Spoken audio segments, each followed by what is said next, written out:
Hello, welcome to Board Deck and Dice. Today we are looking at Baseball Highlights 2045. Let's take a look at how it plays and I'll come back with some thoughts. So here we have the setup for Baseball Highlights. This top map will be spun to face the other player, but just for clarity here I'm showing them like this. They're also double-sided, so you can play right hand or left hand. Each side gets a flag which dictates home or visitor, and counters for runs scored, and for, they have 10 on the back. Yes, put the right ones in the right place. And for games won. You can play in a number of ways. You can play a mini series, which is 3 games to determine the home away order for the main series, which is the best of 7. Or you can just buy three better cards from the free agents, which I've just realised they have not got out of the box, from the free agents, and start the series straight away. There's also all sorts of rules for 4 players and 3 players and tournaments and all sorts of stuff.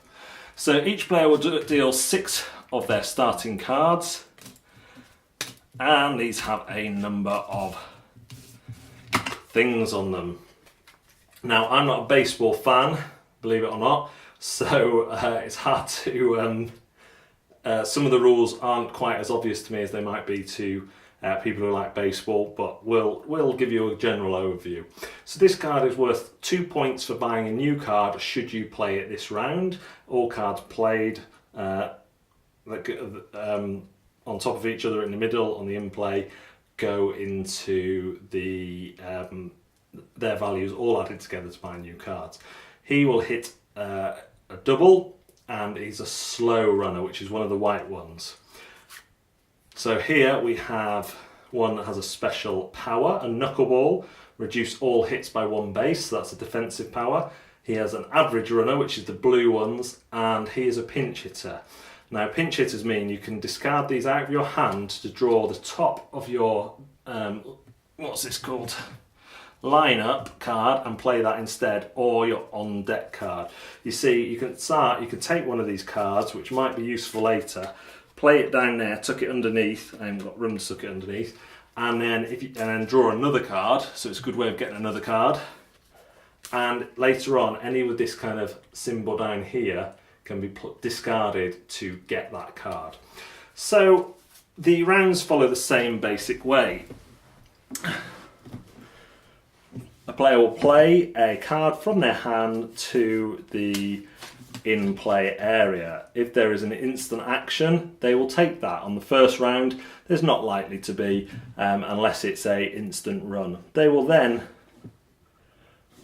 resolve any threatened hits in the opponent's area. Now this is the first go, so there are no threatened hits. They will then take pawns matching theirs and place them as threatened hits. So we have 2 singles, slow, so we've placed 2 whites. So then the next player will, knocking the camera, choose from their 6 cards. 1, 2, 3, 4, 5, 6.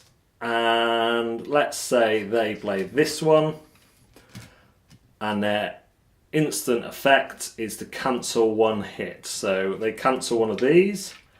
The rest of my hits down here are resolved, so this one moves a single, and then the threatened hits are put on, which is an average. It says average, but there's actually nothing there, so that's good, so they don't have any threatened hits. So we want to push this guy round, but if I put a double on, he's only going to run a single. He can only go as far as the hit. So if that hits a double, let's play that. So we play this, no instant effect. You don't draw any more cards, you will play until all 6 have gone. There's nothing to resolve here, so we come back and we put our threatened ones on, and that's a slow double. Back up here, let's just say for the sake of argument, they then play this home run dude. No power. Then the threatened hits are resolved, so this guy's going to go a double now, and this guy's going to go a double. But white ones can hold up the blue and the red ones. Red ones will always go one further, so they will take a triple if they can. They don't push anyone forwards. Blues don't have any extra, but if they're here, they always finish. They always take at least a double from there if they can. So having lots of white ones on your base could be a bit of a bad strategy if you've got a red one that needs to get round. You carry on playing till all 6 cards are done. The visitor gets to play the last card, even though the home run will play the last go, but if the visitor wants, they can make a save. And what that means is the home team will still have threatened hits, so the visitor can choose to play from the top of their deck or from their dugout a visitor save, and it's only for the defensive power. So on this example, they would definitely play that unless they were so far ahead it didn't matter, and they would cancel that home run. But sometimes they might not do that because it might not impact on the result of the game. You play, like I say, a mini series of 3 games and then the full series of up to 7 games, first to 4, to see who wins. At the end of every round, you take all your cards that you've played to this part of the board and you deal out a number of cards that are better cards. So you might get the red is how much they cost to buy, and this one you start to get fast runners, you start to get better powers, you start to get more variation in the powers, and you can build your own team as you see fit. That is the basics, the very basics of Baseball Highlights 2045. Now let me just preface these thoughts by saying I have not got a Scooby about baseball. I know you hit the ball, if it goes out that's a home run, but I do not have a clue how it plays. I've played bottom of the 9th and I enjoy that, but again, half the time I'm just guessing what's going on. I tried to learn Baseball Highlights from the app, but then it must be said I find it very difficult to learn games from apps. I like the physicality of, maybe let's not talk about that. So Baseball Highlights 2045 is a what I call a slow burn deck builder, although sometimes not that slow. You're playing a number of rounds, essentially. They're called games. Every 6 cards is called a game, and you're going to play at least 3 for the mini series if you do that. And I would advise you do, because it's just a more interesting way of building up your deck for the main series. And then at the very least 4 if you're unlucky and lose them all straight, or maybe you win them all straight. So you're going to play at least 7 games, so 7 to 10 games of 6 hands each. And I really like the way the deck building mechanics build into the baseball action here. Yeah, it takes a while to get into because of these terms which I'm not used to. As a UK sportsman, we use thoroughly different terms, and some of the language and terminology I still am a bit unsure about, and I'm still not entirely convinced I'm playing it 100% the right way. But I enjoy it, and my friends enjoy it, and they don't like baseball, they don't even like sports, and they enjoy it because once you've got the very clean and smooth system down, back and forth, I play a card, resolve its action, you resolve any potential hits you've done, I come back and place my threatened hits out, you play a card, rah rah rah. Once you get into that rhythm, it's quite quick, and but you're still thinking about loading your deck with cards that cancel hits, because that's massive, and also give you enough options to fight that defensive power. There's different races, or different, I guess they are, there's cyborgs, robots, humans, naturals, and some are stronger against other ones, so there's that, if your opponent keeps buying robots, then you're going to try and get some characters in that are good against robots and cancel out against robots. And there's a good variety of powers. There is loads of ways to play this game in the box.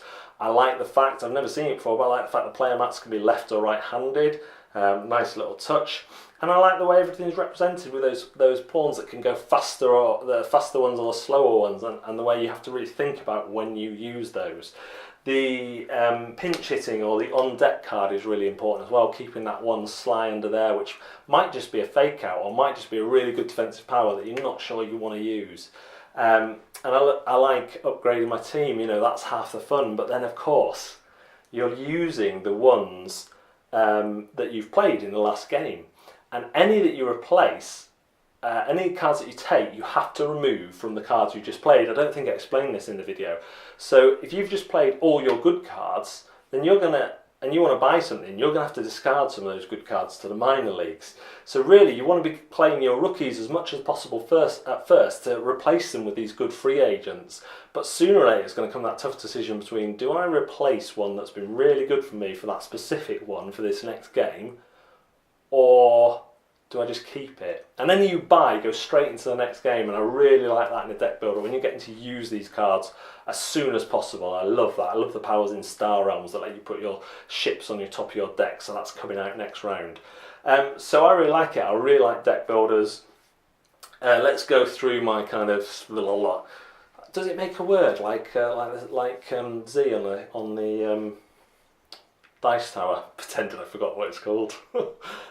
Intimidation, rulebook, fun, collection. IRFs! Yes, let's do my IRFs rating. Intimidation factor.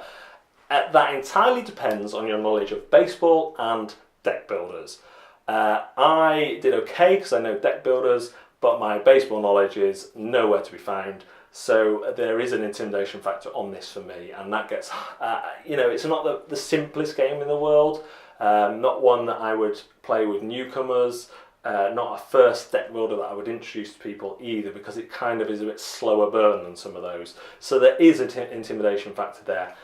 Coupled with that, I found the rulebook quite difficult still. I had to kind of bash it out, and as I said to you, I'm still not entirely sure that I've got the rules 100% right, but they are fun, so if they're not right, maybe you know, I should be getting paid for a revision. So rules and intimidation factor are something to watch out for in this game. However, the fun I've had with this game, the way you can just hit a home run last minute, or you can do a visitor save to stop them winning, has been tremendous, and I would definitely, without question, add baseball highlights to my collection. Thanks very much for watching Board Deck and Dice. We will see you next time.